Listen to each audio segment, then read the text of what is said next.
pessoal, tudo bem? Aqui Marcelo Bolzan falando com vocês, tudo jóia? Hoje para uma live muito especial. Hoje a galera tá entrando aí. Vamos, vamos chegando. Pronto. Olá, olá. Tudo bem, Pamela? Opa. Olá, gente. Começando aqui a nossa live.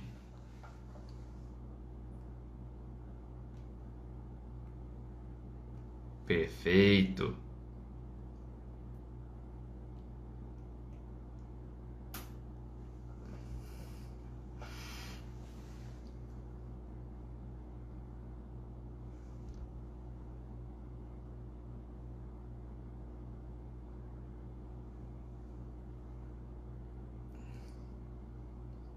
Só um minutinho que o Hélio já deve estar chegando também.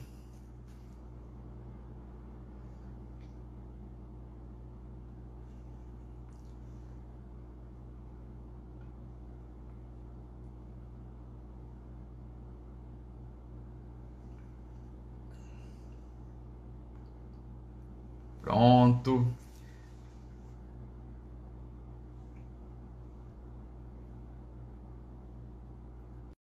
Acho que agora, se tudo der certo, o senhor Hélio vai entrar aí. Pronto. Opa! Tudo bem, meu nobre amigo? Joia contigo? Tudo bom, meu cara? Tudo bom, tudo bom. Gente, hoje toda uma felicidade aqui enorme, né? Meu Hélio Francês, meu amigo, meu camarada aqui, tem uma oportunidade de trabalhar, né? Um material desse cara, um livro que é uma preciosidade. Hélio, eu te agradeço demais por essa oportunidade, por essa honra, né? De conceder essa live, né? De estar aqui, da gente estar dialogando para falar sobre o teu livro, porque é uma obra-prima, prima. Linda, linda, linda. Eu te agradeço demais. O Hélio, para quem não o conhece, é diplomata de carreira, né? Então o pessoal do CACD aí é um cara bastante próximo. O Hélio foi durante muito tempo muito ligado ao Instituto Rio Branco, né? Esteve lá formando os diplomatas que eram aprovados, né, que foram aprovados. No entanto, o Hélio é uma daquelas pessoas raras, né, que consegue estar em diversos lugares ao mesmo tempo. Né? E o Hélio tem uma carreira, né, um desenvolvimento intelectual na academia que é algo espetacular. Né? Algo espetacular e que eu acho que se revela muito neste livro, nesta obra sobre a qual ele vai falar hoje, que é a Independência e Morte. Esse é o nome do livro, um nome interessantíssimo que tem tudo a ver com a obra. Uma coisa fundamental nessa trajetória toda, né, do Hélio é que ele consegue transitar. Né? Então ele, ao mesmo tempo que consegue lá capacitar diplomatas, escreve muitíssimo bem, tem uma ampla formação e contribui muito com a academia. Na minha opinião, esse livro é realmente um legado importante para a academia brasileira, uma nova visão sobre um tema que é, né, o momento da independência, é um recorte temporal bastante curto, não é, que ele faz no texto. No entanto, quando eu digo que é uma preciosidade o livro, na minha opinião, é porque é um tema muito discutido, é um tema muito escrito, e na historiografia é muito difícil de fazer isso. Né? Você pegar um tema que é tão debatido e trazer uma nova luz para aquilo. Na minha opinião, foi isso que você fez. Né? O prefácio é do Doratioto, né? Que é fantástico para todo CACDista, sabe muito bem do que eu estou falando. Então, Hélio, é uma honra. Eu fico aqui como ouvinte e queria muito que você comentasse sobre esse livro. Eu queria até te dar um gancho, assim, se você me permitir. Posso? Opa! Antes de você se apresentar.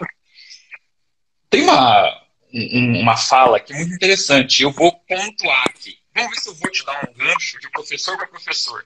Uhum. certo? O fantasma explicativo de origem. 2 pontos. O mito de uma independência pacífica. Esse é um gancho. Perfeito. Poxa, Marcelo, mais uma vez, obrigado. Boa tarde. Para mim aqui ainda boa tarde, né? Eu até peço se alguém tiver algum problema de áudio avisar, porque eu estou em Bogotá, né? Estou na Colômbia, eu sirvo aqui. E boa tarde, então, para todos. Obrigado por todo mundo que está assistindo. E muito obrigado a você, ao IDEG, por essa oportunidade de apresentar o livro. Nós já somos parceiros faz tempo, foi sempre uma porta aberta muito legal e muito rica para mim trabalhar com o IDEG, estar junto com vocês. Para quem vai se lembrar, ou para quem não conhece, eu já dei curso de História da Política Externa Brasileira, dei um curso sobre inteligência, teoria de inteligência, para quando teve o concurso para a BIM. Teve também algumas palestras sobre a carreira diplomática, a gente pode até falar nisso, mas realmente hoje a ideia era comentar, aproveitando que nós estamos no mês, teve todo um debate sobre independência, falar um pouquinho do livro e começar talvez apresentando um pouco o que me levou a pesquisar o livro exatamente por esse ponto, por esse desafio que você me colocou, que eu acho que é o ponto de origem. O que eu faço aqui, pessoal, talvez, e pretendo caminhar com vocês aqui, é um bate-papo mais sobre o livro. Eu vou apresentar um pouco o livro e alguns dos principais elementos que eu acho interessante conhecer e por que eu cheguei exatamente nessa conclusão do mito, que era um mito e não tem muita razão de ser de uma imagem de independência pacífica. Depois, retomar o que eu acho que são alguns temas que são trabalhados no livro, que tem potenciais impactos em termos de reflexão sobre a história do Brasil, e daí pular um pouquinho exatamente para o tema do livro com o concurso do Instituto Rio Branco. Por isso, dá oportunidade para quem não é CACDista, vamos dizer assim, poder acompanhar essa live também de forma proveitosa sobre o livro e depois tratar de temas da diplomacia. Quem tiver perguntas e outras coisas, eu vou tentar deixar uns 10 minutinhos ali no final para a gente responder as perguntas. Mas é exatamente, Marcelo, uma pergunta de um fantasma, uma questão de um incômodo que leva exatamente eu a começar a pesquisa desse livro.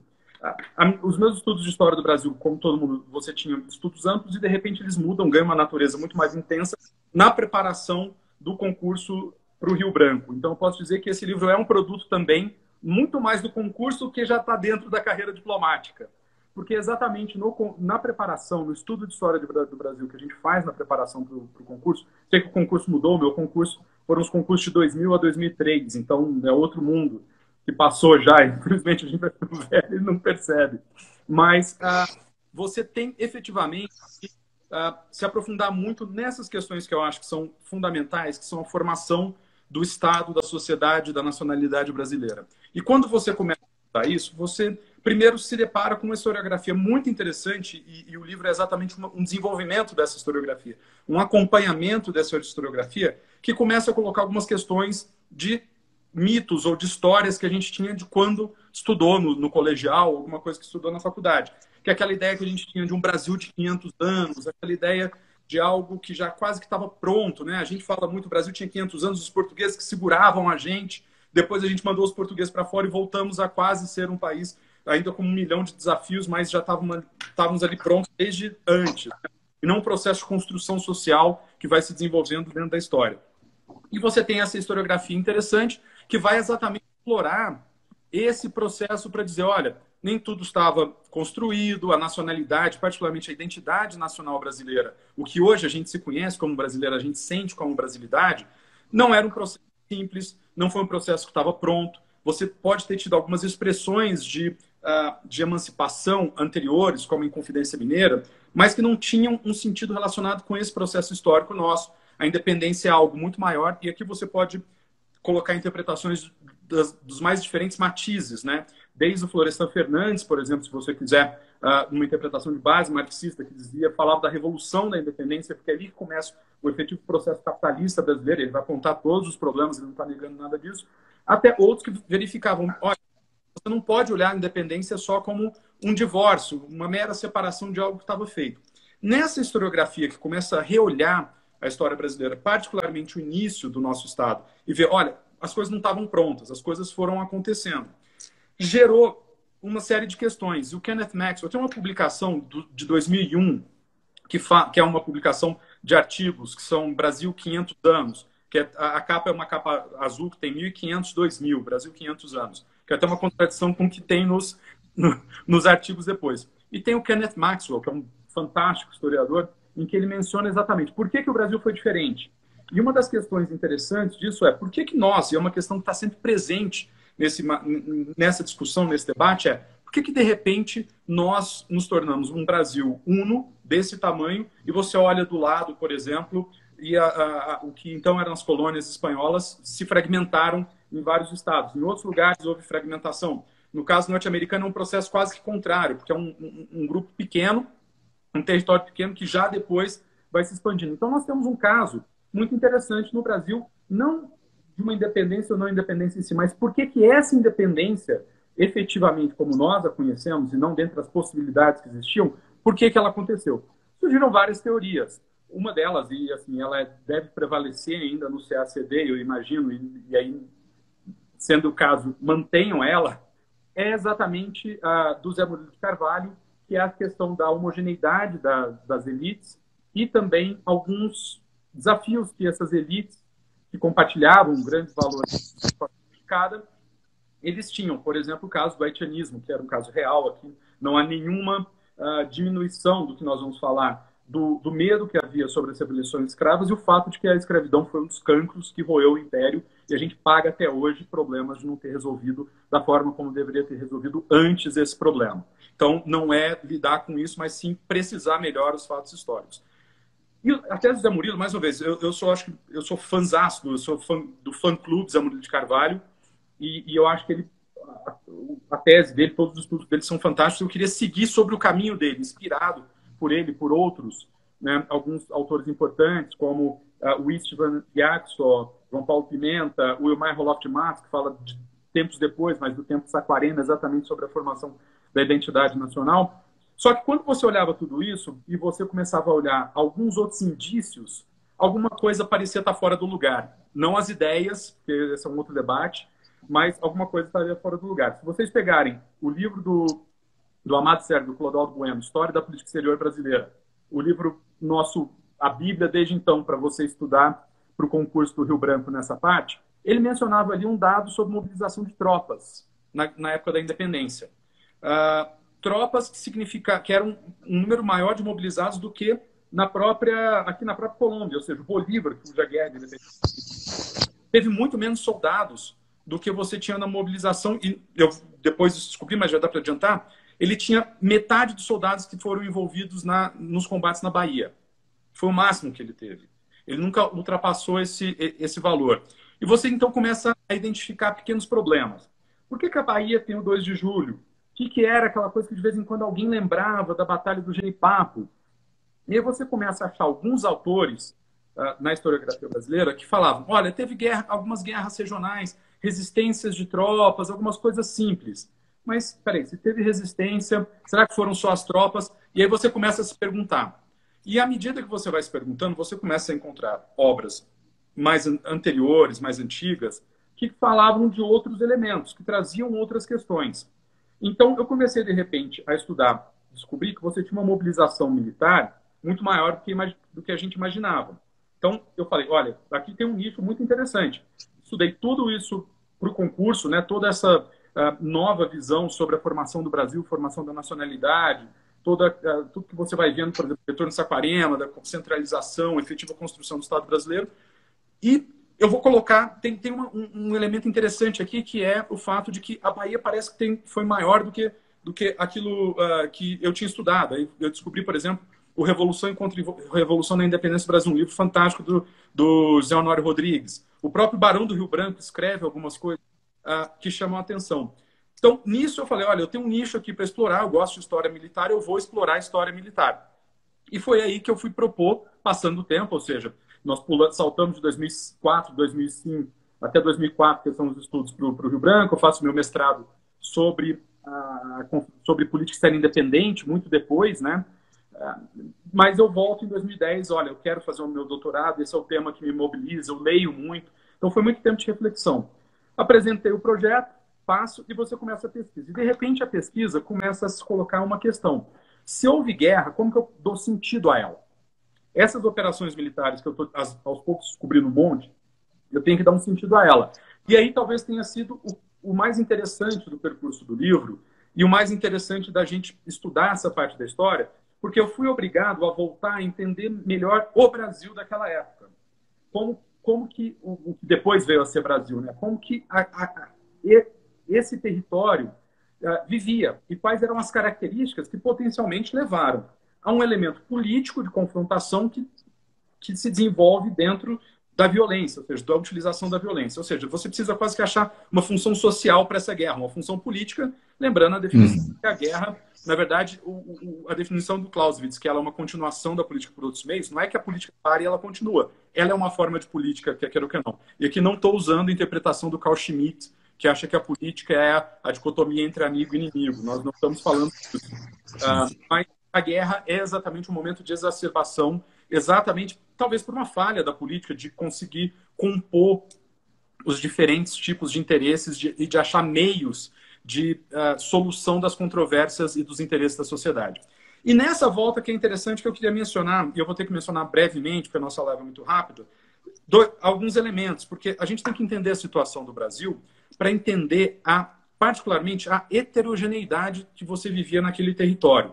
E é a partir dela que você pode entender como o processo de revolução do Porto e a relação entre Lisboa e Rio de Janeiro vão trazer vários tipos de desafios para as diferentes regiões, com características muito próprias e muito mais complexo, mais heterogêneo. E poderia-se dizer até mais interessante para a gente entender a história, que aí exatamente vai gerar os impasses que requerem, vamos dizer assim, a utilização do recurso militar.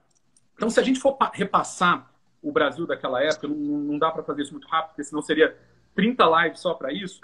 O que é interessante a gente recuperar para o Brasil da época é um rebalanceamento regional. E é isso que é muito interessante. A gente, pelo desenvolvimento do Sudeste no século XX, a gente acabou ou concentrando muitas vezes os relatos sobre a independência no Rio de Janeiro, ou a gente projeta a visão de como é o Brasil hoje, ou a gente, no máximo, traz a Bahia também para isso. Valorizar as outras regiões do Brasil não significa você diminuir a importância do que se passava no Rio de Janeiro, do que se passava em São Paulo. O projeto paulista, que a gente pode ver, por exemplo, no caso das Cortes, que era uma visão efetiva do José Bonifácio. Ele talvez não tivesse tanto controle quanto a isso, mas ele é um herói, quer queira que não, porque ele tinha uma visão política importante. E os personagens nesses processos históricos amplos e complexos, muitas vezes alguns indivíduos podem não criar os eventos, né? Não é uma história eventual, uma história tradicional, mas eles podem identificar elementos dessa realidade que está mudando e conseguir oferecer direções possíveis que são incorporadas. Então não é diminuir o Zé Bonifácio para valorizar o Pará ou para valorizar a Bahia, mas sim trazer todos eles. Exatamente por quê?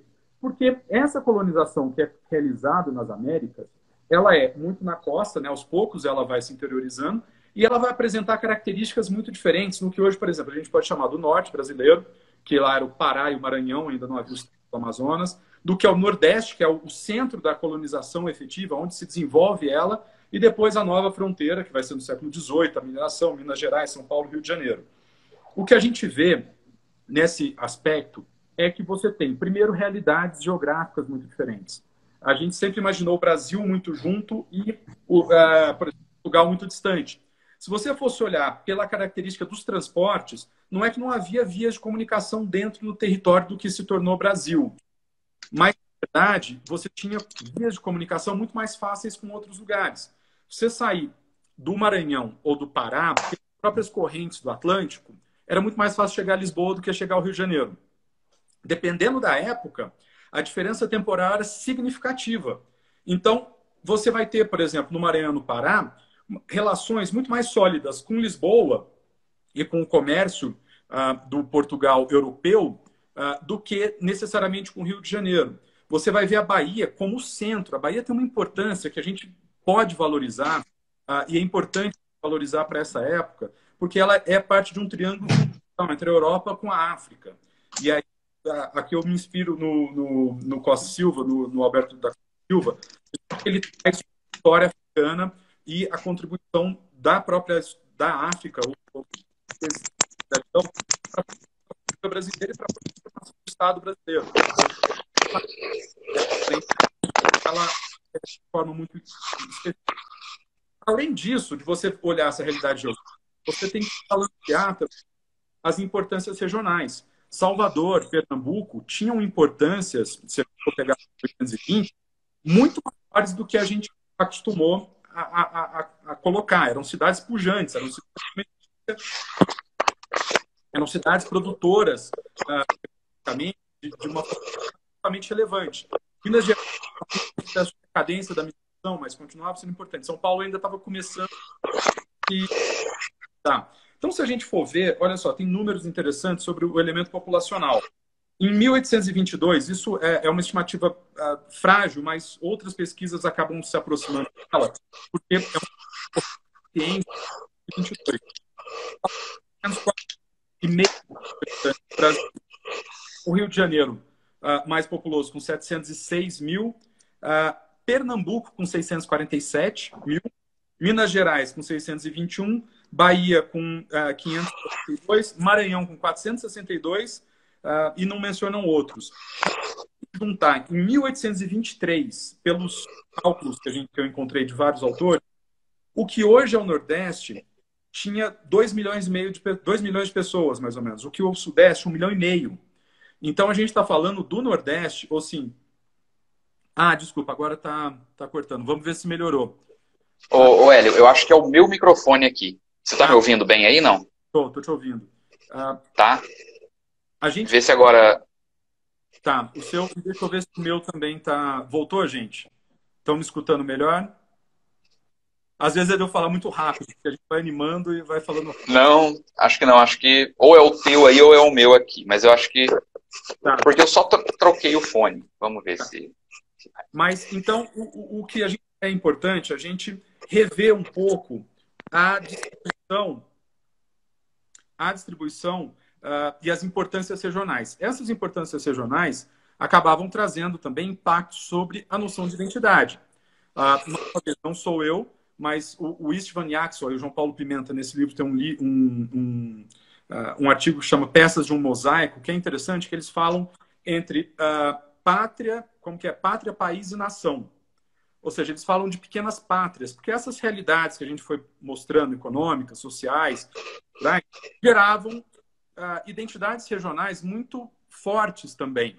Né? Ou seja, a ideia do pernambucano, por exemplo, com toda a sua história de resistência, de se valorizar em termos de enfrentar o holandês, eles acabam desenvolvendo elementos culturais muito próprios, uma identidade do ser pernambucano regional importante. O paraense, o maranhense, hoje, eu tenho uma amiga que sempre disse, olha, a gente sempre viu a gente, até hoje, prevalece uma noção de identidade que é muito particular de lá, e que eles eram distantes. Então, se a gente for pensar em pequenas pátrias, como é a expressão que eles vão usando, que são dinâmicas regionais, essas pequenas pátrias se ligavam, conectavam particularmente com o que seria a cabeça, a incorporação do ser português, que é a coroa. Então, a gente sai do local para o que seria o nacional, que é a coroa. No meio do caminho, você vê expressões da ideia de país, mas não como país como a gente pensa hoje, de Estado, mas da ideia de americano. E alguns usavam, já no século XVIII, a ideia de começa, mas não necessariamente com um sentido brasileiro que a gente tem hoje, e nem mesmo um projeto efetivo de nacionalidade como a gente vê sendo construído no século XIX. Ou seja, a gente tem diferenças regionais importantes que trazem também organizações regionais, dinâmicas regionais ou até provinciais, com visões próprias de cada uma dessas regiões. Muitos membros das elites dessas regiões até se encontravam, seja na formação universitária, que era de poucos, mas existia, e aí a Bahia, se você excluir o pequeno período em que Minas ultrapassa a Bahia, que é só no final do século XVIII, a Bahia é quem mais mandou estudantes para Coimbra em toda a história. É um artigo que eu vi de 1600 a 1850, Bahia em primeiro lugar, Rio de Janeiro em segundo, Pernambuco em terceiro e Minas Gerais em quarto, no bojo total. Então você tem esse ponto de encontro, que é um ponto que você pode falar, homogeneizou a formação. E muitas vezes as ferramentas que essas pessoas têm. Mas não necessariamente a forma como elas vão reagir aos seus interesses regionais. Você tem também uma porta que estava aberta, não era absolutamente aberta, mas que é da administração pública portuguesa. Se a gente for lembrar o Alexandre de Gusmão, que chegou a ser secretário de Correio, o próprio Bonifácio, que tem uma história significativa dentro da administração portuguesa, ele foi pago para viajar pela Europa, para estudar mineralogia, ele foi funcionário público, foi aposentado, inclusive, que era como ele estava aqui quando ele volta de Portugal, já quase no período que começa o processo que resultou na independência. Você tem essas vias que você pode realmente formar pessoas com pensamentos próximos. O Bonifácio é interessante como ele vai ser parte de um grupo muito importante, que é o que eles chamam dos herdeiros que é ali, vamos dizer assim, a sequência do Marquês de Pombal, o grande iluminismo autoritário, né, absolutista, mas que tem uma visão modernizadora e uma visão muito pragmática de como você gerir o reino. Ele é, por exemplo, um dos partidários, inclusive, da transferência da corte, etc. Então, você tem essa formação regional muito mais complexa, com muito mais cores, vai ter um impacto muito grande no processo. Se a gente fosse pensar só nessas diferenças, mesmo com alguma homogeneidade das elites, a gente poderia dizer que o futuro do Brasil, naquele momento, ali, se a gente fosse pegar 1805, era talvez seguir uma história parecida com aquela da América Espanhola. Você tinha núcleos que tinham algum nível de identidade, de coesão, mas a coesão era a coroa que estava distante, e que tinham diferenças regionais, diferenças de interesses muito significativos, e isso poderia impactar, por exemplo, se você tivesse só uma ruptura como houve do lado espanhol. É muito possível você pensar numa tendência em 1805, se tivesse acontecido o que aconteceu em 1810, as guerras napoleônicas, etc. Bom, já estavam acontecendo, mas eu estou só tentando tirar um pouco a chegada da coroa, da coroa no Brasil. Que você tivesse uma sequência em que os fatores de desagregação fossem muito mais fortes que os fatores de união e você tivesse quebrado em vários estados. O que muda tudo isso? A chegada da coroa. E a chegada da coroa ela vai causar dois movimentos muito interessantes, que é como as regiões vão se relacionar com essa chegada da coroa. E aí você pode dividir o processo entre norte e sul. Porque o sul vai ter o processo do que eles chamam de interiorização da metrópole. Você começa, aos poucos, transformar o Rio de Janeiro em metrópole, começa a demandar, por exemplo, abastecimento, uma reorganização econômica, demanda formação de elites. Você traz as formações acadêmicas, por exemplo, a Academia Militar e da Marinha vão para o Rio de Janeiro. É natural que, nesse processo, as pessoas que pudessem, as elites que pudessem mandar seus filhos para as formações, etc., ainda não vai ter a faculdade, mas vai ter outros caminhos de formação. Muitas elites não tinham a formação em Coimbra, e aí desenvolveram suas próprias visões e suas próprias ideologias. É o caso do Gonçalves Ledo, por exemplo, que é importante no Rio de Janeiro, e que não é do grupo do Bonifácio ou do grupo Coimbrão, vamos dizer assim. As cortes vão mudar, então, muito a forma como o Rio de Janeiro vai se ver. O Rio de Janeiro se torna a capital do Império.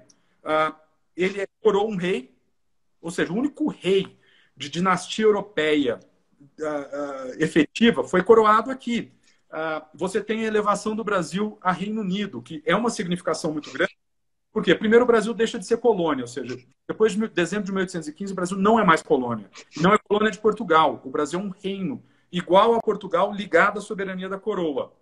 Isso tem uma importância significativa, e é importante porque, ao você criar uma unidade, você contrapõe aquelas pequenas pátrias ou aquelas dinâmicas regionais a um instituto jurídico, que ainda distante, mas a ideia do reino do Brasil. Você tinha as colônias portuguesas. Aqui pode até imaginar uma ideia de um Brasil como sendo a grande colônia portuguesa, mas não havia uma designação jurídica muito própria para isso. Você tinha um vice-rei, mas era mais complicado. Ao criar o reino do Brasil, você dá, por exemplo, ao Dom Pedro no futuro, ou quem fosse pensar, uma imaginação, algo palpável para pensar numa unidade desses territórios. Então a gente passa na coroa, criando, vamos dizer assim, quase que um núcleo de poder efetivo, uma capital de império no Rio de Janeiro, sendo particularmente beneficiados as províncias vizinhas, então chamadas de capitanias, como Minas Gerais e São Paulo. O norte, essa relação vai ser tão distante com o Rio de Janeiro quase que quanto com Lisboa. Então você vai ter, por exemplo, muita reclamação da cobrança de impostos. E é engraçado que aí por isso que entra a importância econômica do Nordeste. Os impostos para o financiamento da coroa, da corte, no Rio de Janeiro, saem do Nordeste. E aí você falar que falou de imposto é um dos principais pontos para você gerar rebelião e discussões sobre desafios de Estado. Tomar essa resistência à centralização. Eu acho que é o seu microfone que está passando. Não sei, cara, o que está acontecendo? Agora, melhorou? Melhorou. Você vai ter ideologias, o liberalismo, todo esse processo ideológico que vai fazer muita diferença, também com resistências de alguns de pontos, particularmente do norte, à centralização e ao pagamento de impostos. E esse burburinho que vai sendo criado, ele é interessante do ponto de vista do que vai ser os processos de revoluções liberais que vão acontecendo. Você vai ter Pernambuco em 1817, que é uma clara reação exatamente a essa centralização do Rio de Janeiro, e que está ligado com Lisboa. Aparentemente, isso eu não fui tão profundo, mas pelo que eu vi, você tinha conexões entre o que se pretendia fazer em Pernambuco com Lisboa. E o Portugal europeu, vamos dizer assim, não entra nesse primeiro momento da reação, mas vai entrar depois. Pensando que o lado europeu tinha quase que virado uma colônia em si. A capital estava em outro lugar, o poder estava em outro lugar, e você tem uma insatisfação completa com essa situação, uma situação de pobreza, uma situação de desorganização, ao mesmo tempo que você tem uma população que se sacrificou, que lutou contra Napoleão de forma muito intensa, sem necessariamente se sentir absolutamente recompensado em termos de poder ou em termos de soberania nacional, pela presença da corte no Rio de Janeiro. E esses dois elementos, esses elementos do liberalismo, das novas ideias e da resistência do problema, da forma como estava organizado o Estado português, chega na Revolução do Porto. Então, a gente tem as cortes, a corte chegando ao Brasil em 1808, como, para mim, aonde a nossa história bifurca e cria algo original. O segundo momento dessa chegada das cortes é a Revolução do Porto. Porque a Revolução do Porto, ela traz o liberalismo, ela traz a ideia da soberania popular, mas ela traz também uma semente, que é o que eles vão falar em regeneração, que é a ideia de você recuperar a importância, vamos dizer assim, do Portugal europeu, mas para resumir, de Lisboa, concentrado em Lisboa. Ou seja, Lisboa quer recuperar, a gente quer se reorganizar aqui. E o duplo movimento que cria a Revolução do Porto e essa tentativa de reorganização do Estado português é, de um lado, a relação Rio de Janeiro Lisboa, outro é a relação das províncias com a Revolução do Porto e com as duas capitais. Do lado das províncias, se a gente for ver, o Zé Machado Rocha, ele fala em quebra da mola real da sociedade, ou seja, a estrutura de poder que existia na monarquia absoluta, ela é quebrada. E ela não é quebrada por um ponto, por uma liderança que é capaz de controlar todo o território. Na verdade, ela é quebrada por um movimento que está afastado, está em Lisboa, e que começa a reorganizar o Estado por meio da convocação de uma constituinte. Nesse momento, o que você vai ter é uma fragilização da capacidade dos braços, vamos dizer assim, da coroa, em organizar as regiões. Cada região tem que, por muito tempo, resolver como vai lidar com o processo da Revolução do Porto de forma isolada, ou seja, cada um vai ter que fazer do seu jeito. E, em primeiro lugar, aqui a gente tem que correr, você vai ter um apoio massivo, particularmente do Norte. O que a Revolução do Porto está pedindo é tudo que, vamos dizer assim, o Norte queria. Você rever aquela centralização que você tem no Rio de Janeiro. Então, o Norte, aos poucos, ele se afasta, tanto que depois que Dom João VI vai embora, o Dom Pedro fica muito tempo praticamente sem receber imposto nenhum do Norte. O Cochrane falava que não passava do governador do Rio de Janeiro. Mas o que você vai ter é que cada província acaba tendo que lidar com essa questão da Revolução do Porto de maneira própria. Ela vai ter que lidar com organizar eleições, com verificar como mandar os seus representantes, como que ela vai reorganizar o próprio poder provincial que muda. Você vai ter juntas provinciais, você vai mandar deputados, como que vai ficar, por exemplo, a relação militar. Ao passo que o Rio de Janeiro indicava os governadores militares, que chamavam, que era o braço militar que chefiava a polícia, as cortes de Lisboa vão tentar mandar diretamente nos militares de cada uma das províncias. Ou seja, você quebra o poder do Rio de Janeiro e manda cada um nas províncias. Então, as províncias têm que se reorganizar, constituir governos locais, se relacionar com o que seria o governo nacional em Lisboa e lidar com os problemas da segurança. Esses elementos vão gerar muita confusão em praticamente todas as províncias, porque é óbvio, você organiza eleições regionais, vão ter ganhadores, perdedores, vai ter lugar em que os resultados os resultados não vão ser aceitos. Então você já tem um germe de instabilidade pelo próprio movimento de reorganização da Revolução Portuguesa, ou seja, da Revolução do Porto, da Revolução Liberal. Esse processo ele vai ser agravado, porém, por dois elementos.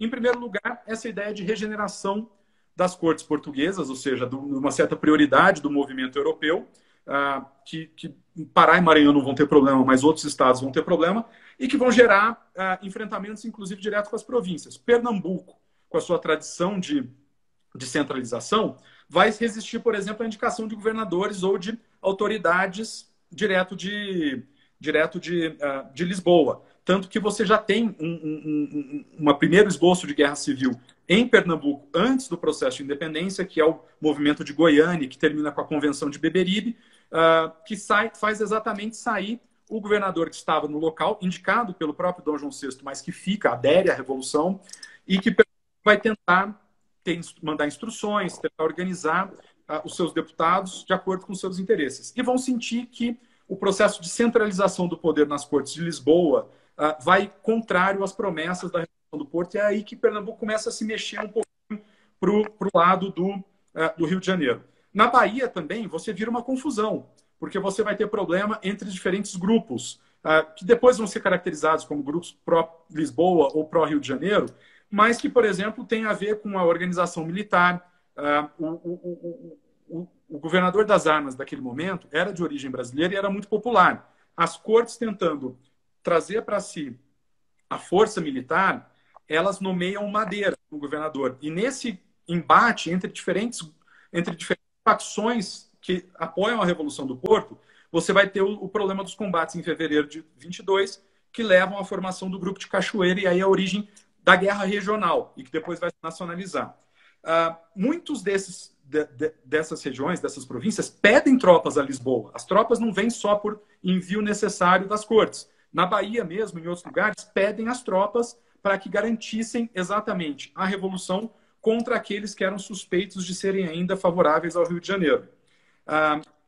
Você tem envio de tropas para todos os lugares. O FIDE vai chegar no Piauí em 23, inclusive nesse contexto. Ao mesmo tempo em que você tem toda essa difícil relação das províncias, Rio de Janeiro e Lisboa vão entrar no embate. Quer ou quer não, se você vai construir um estado que se pretende unitário, como Lisboa queria, você gera um problema por ter duas capitais. Era assim, você tinha dois equivalentes hoje ao STJ. Você deveria unificar em um só em Lisboa, ou deveria ter dois, ou ficar no Rio de Janeiro. A representação do Poder Executivo deveria ficar em Lisboa ou no Rio de Janeiro. E mais ainda, no Reino do Brasil deveria ter um regente ou mais de um. Pará e Maranhão favoreciam ter um regente próprio. E aí você mostra a heterogeneidade.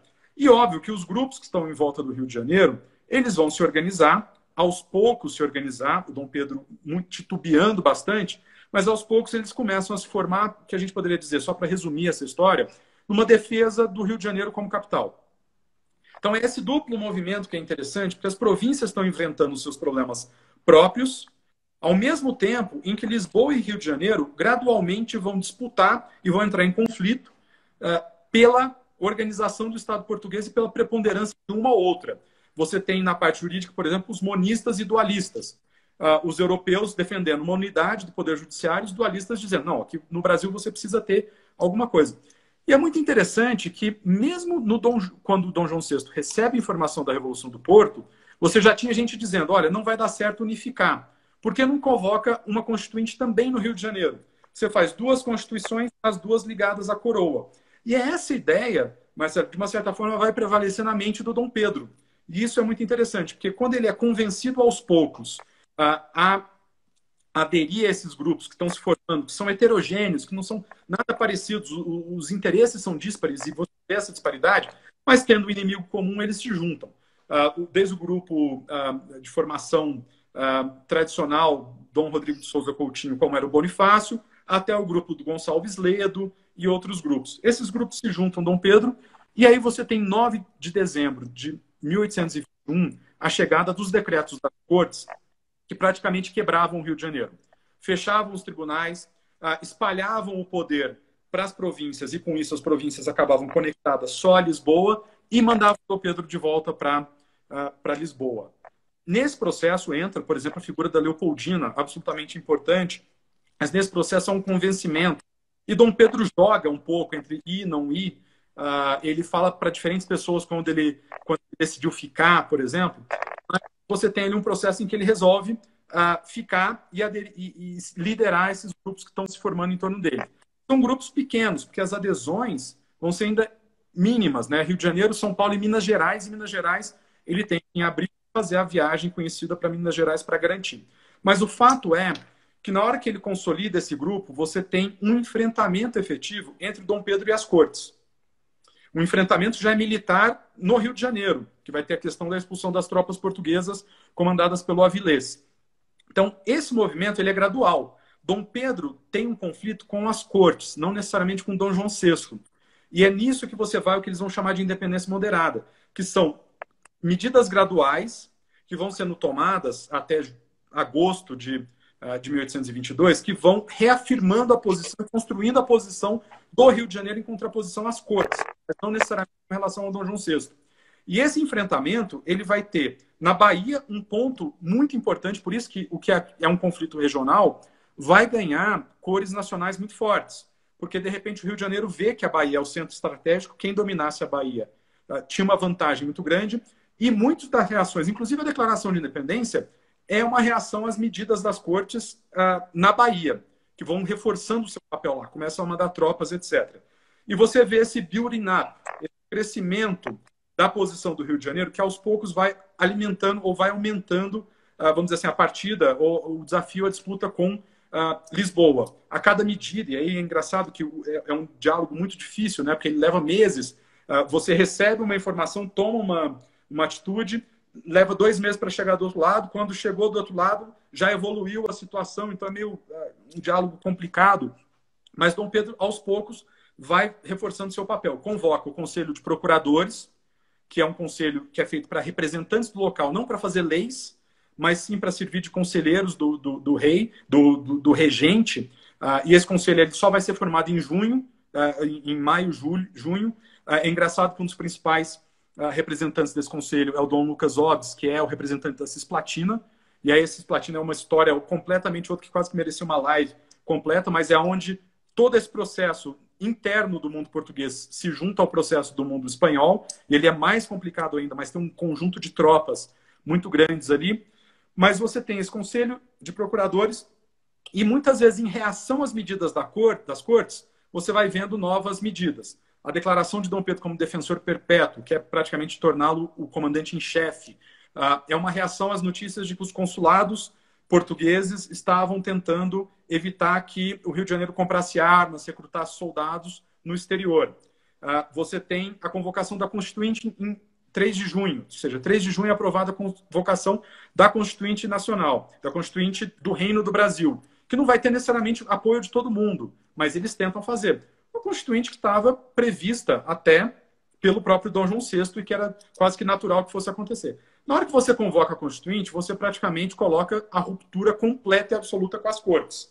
É a independência moderada que é colocada.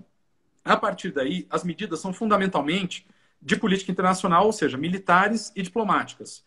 Você vai tendo uma reação às medidas das cortes. As notícias de chegada de soldados na Bahia enviados por Lisboa são as principais móveis do que você vê depois. Em agosto, a declaração de todas as tropas portuguesas que não façam adesão a Lisboa como inimigas, e olha que os termos são de guerra, declara inimigas as tropas.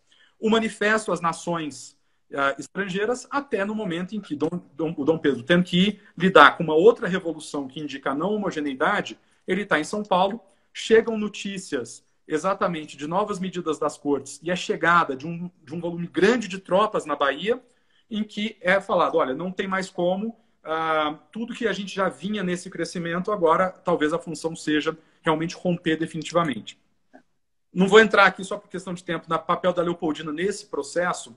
ele é importante, mas ele não é o que dizem. Não há decreto de independência de 2 de setembro, os poderes da Leopoldina eram limitados, mas ela, como uma das, vamos dizer assim, dos principais atores políticos influenciando o que era a cabeça do movimento, que é o Dom Pedro, é absolutamente fundamental, não diminui o papel dela dizer que essas versões recentes não têm nenhuma evidência histórica para dizer que elas são verdades. O Conselho de Procuradores não tratou da independência, mas não assinou nada. A ata é um pouco anódina, ela é fácil de achar. O decreto em que o Dom Pedro passa a gestão dos assuntos do Rio de Janeiro para Leopoldina não a torna regente, não a torna chefe de Estado do Brasil, mas a função dela é importante. E o que é interessante é que o Dom Pedro declara a ruptura, mas não consuma ela, que ele até outubro ele continua assinando como príncipe regente. O decreto de ascensão dele ao trono de 12 de outubro de 22, é interessante que o decreto fala o primeiro dia da independência do Brasil, em 12 de outubro.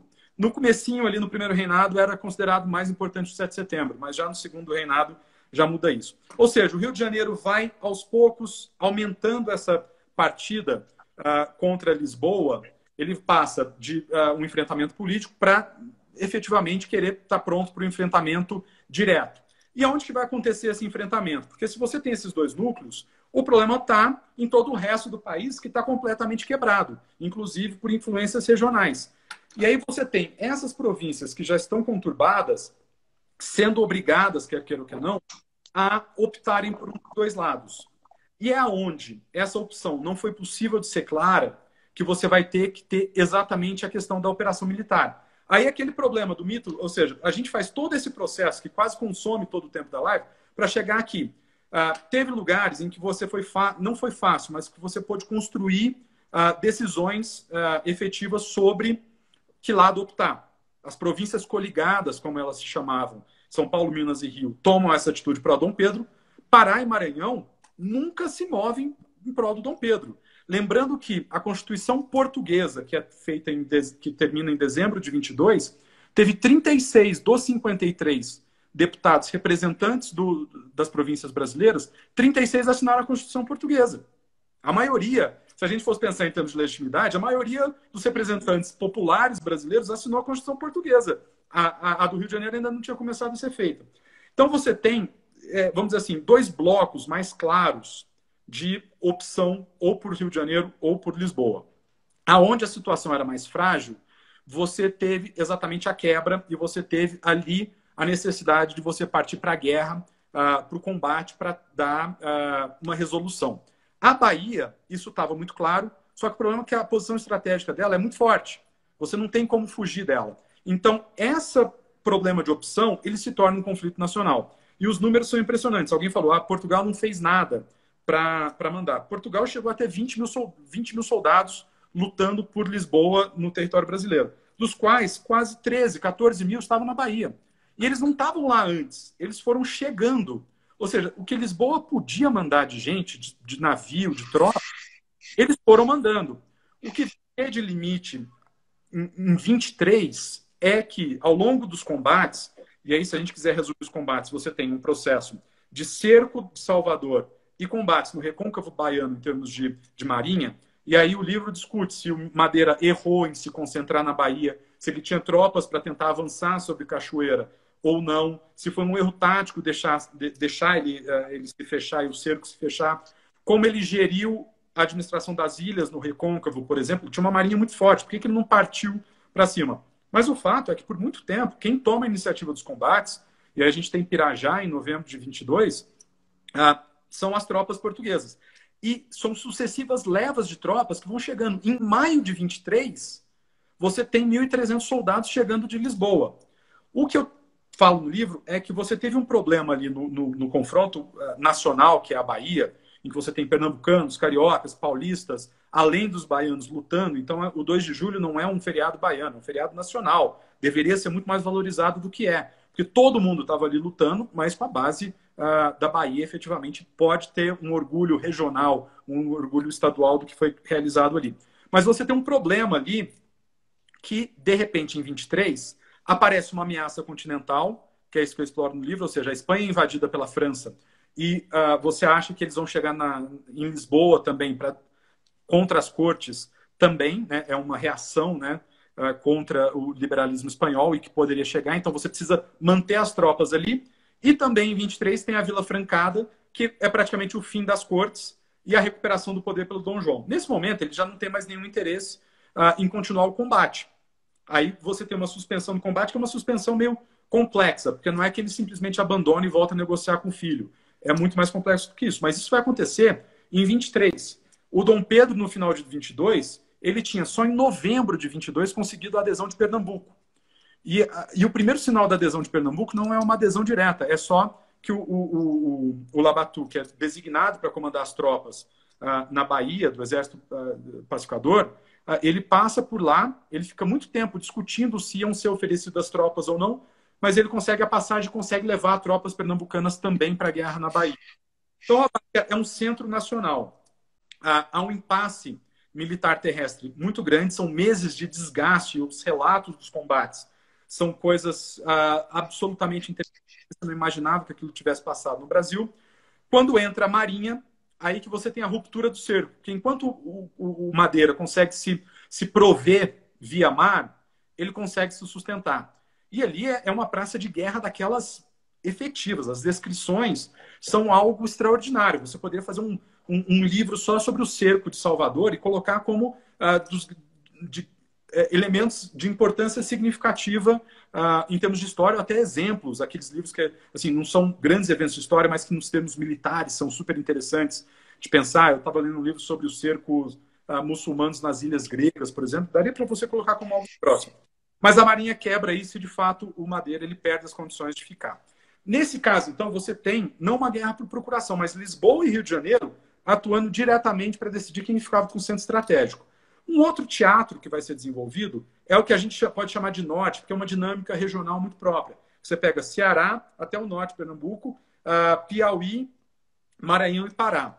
Ali você vai ter exatamente um cenário que é uma guerra quase que por procuração. Uma região que era basicamente pró-Lisboa, aos poucos surgem grupos pró-Rio de Janeiro, mas aos poucos isso vai só aparecer efetivamente em 1823, grupos que não são tão fortes, mas que aos poucos vão conseguir se organizar. Isso acontece muito no Ceará e vai ter uma influência no Piauí muito grande, que é o caso do Fidié, que é o comandante das tropas no Piauí. Parnaíba, que está na costa, se revolta, ele sobe para tentar se contrapor aos partidários do Dom Pedro, que ainda não sabem tanto da independência, ou ainda não aderiram à independência, mas aderiram ao Dom Pedro como ao Rio de Janeiro. Na volta, ele se encontra com os piauienses e os cearenses que estão entrando no meio do caminho. Você tem a Batalha do Genipapo, que é uma das mais cruentas que você tem.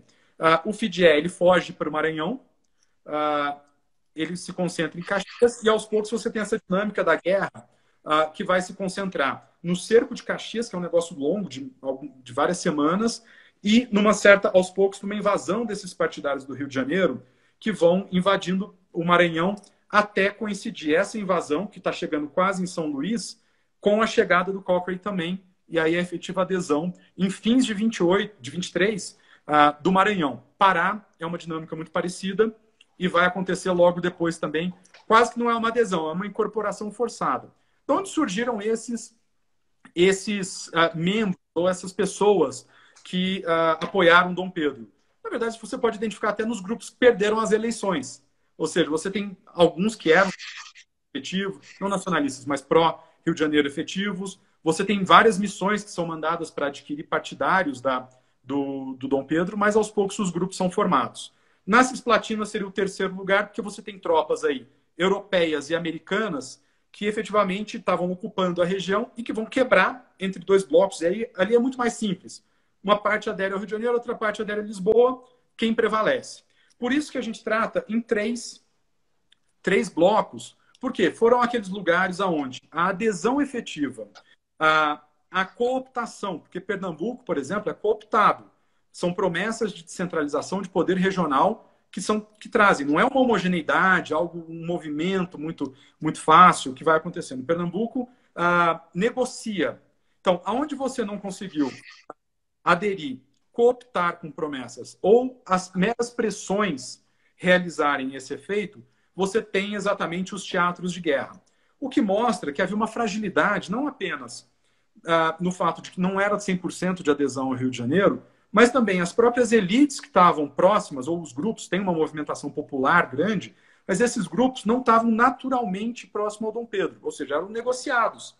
Então você tem uma unidade nacional sendo formada, na verdade, pela negociação, num cenário muito mais complexo, caótico, com negociação, com promessas, ou às vezes com o uso da violência. Isso é interessante porque enquanto Dom Pedro consegue segurar, vamos dizer assim, as rédeas, ele consegue manter a unidade. Pernambuco reage logo depois à quebra de promessas.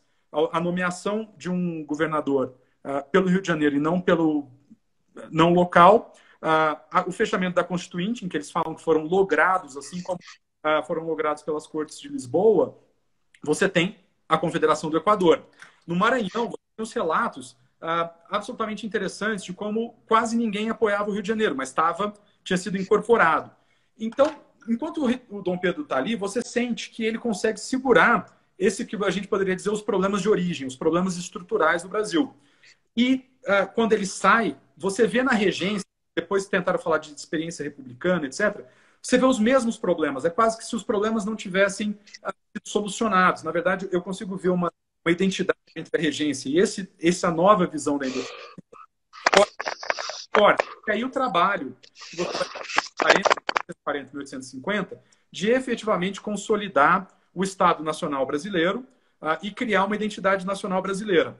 Com isso, a nossa independência ela passa a ser muito mais batalhada, ela não era um processo natural, mas talvez essas novas cores, essa heterogeneidade, essa movimentação muito mais de fricção, ela seja mais interessante e ela sirva para você não só ver todos os problemas que a gente tem e que nós fomos herdando, mas também entender da parte humana processos desses decisores, como alguém de 21 anos, como era o Dom Pedro, liderou um movimento que acabou, pelo bem e pelo mal, não vou nem fazer uma coisa, criando o quinto maior país do mundo, em termos territoriais hoje, ou uma das 10 maiores economias do mundo. Então, você consegue entender as dificuldades e os elementos aí já até passando para quais são, vamos dizer assim, os grandes pontos que a gente pode ter de história do Brasil. De formação nacional, de construção do Estado brasileiro, o papel das elites, que depois você tem uma homogeneidade maior, mas que eram mais heterogêneas, então a movimentação política era muito mais... o atrito político era muito maior, e talvez essa dificuldade de organização política tenha sido responsável pela falta de desenvolvimentos que a gente esperava que o Império tivesse conseguido. Aqui é só uma hipótese, não estou colocando. Será que essa heterogeneidade não impediu, por exemplo, de a gente acelerar o fim da escravidão? É só uma pergunta. E também as repercussões posteriores, inclusive para o plano internacional. O reconhecimento do Brasil, ele fica muito mais difícil, é mais fácil entender por que o Dom Pedro, por exemplo, paga 2 milhões. Se você vê que a situação dele era muito mais precária, particularmente com a Confederação do Equador, em 25, do que todo mundo imagina, porque você negociar em condições desiguais com a Inglaterra, potencialmente você tem assim coisa, e até como os vizinhos viam a fragilidade que os vizinhos acharam no Brasil pode ter influenciado ações como a Guerra da Cisplatina ou mesmo a Guerra do Paraguai. Aí a gente precisaria de uma live interessante para continuar isso. Mas eu acho que a gente tem elementos aqui no livro para tratar das principais questões para quem tem interesse e para quem está estudando história, seja por conhecimento próprio, para entender melhor o nosso país. As nossas contradições elas ficam mais compreensíveis, não justificam elas e nem dizem que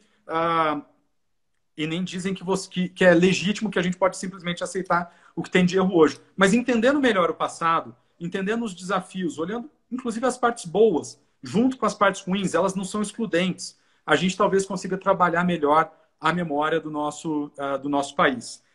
Eu acho que eu me alonguei horrores aqui, não está sobrando muito tempo. Cara, tá ótimo, eu achei excelente. Tô aqui assistindo a aula, eu tô adorando isso aqui. Eu acho que nosso tempo está acabando aqui. Eu queria falar um pouco mais de termos diplomáticos, até sistemas, porque a gente vai encontrar... eu acho que teria, além da guerra, de você acabar com o mito, você tem no livro, interessante, esses temas que são sempre temas do CACD, formação Hélio, a gente tem 30 segundos, cara, vai acabar. Então eu vou só agradecer. Muito obrigado. Muito obrigado a todos que assistiram. a gente depois pode fazer uma live sobre diplomacia, sobre outras consequências, só para o concurso, mas obrigado a todos, espero que interessem pelo livro. Marcelo, brigadíssimo.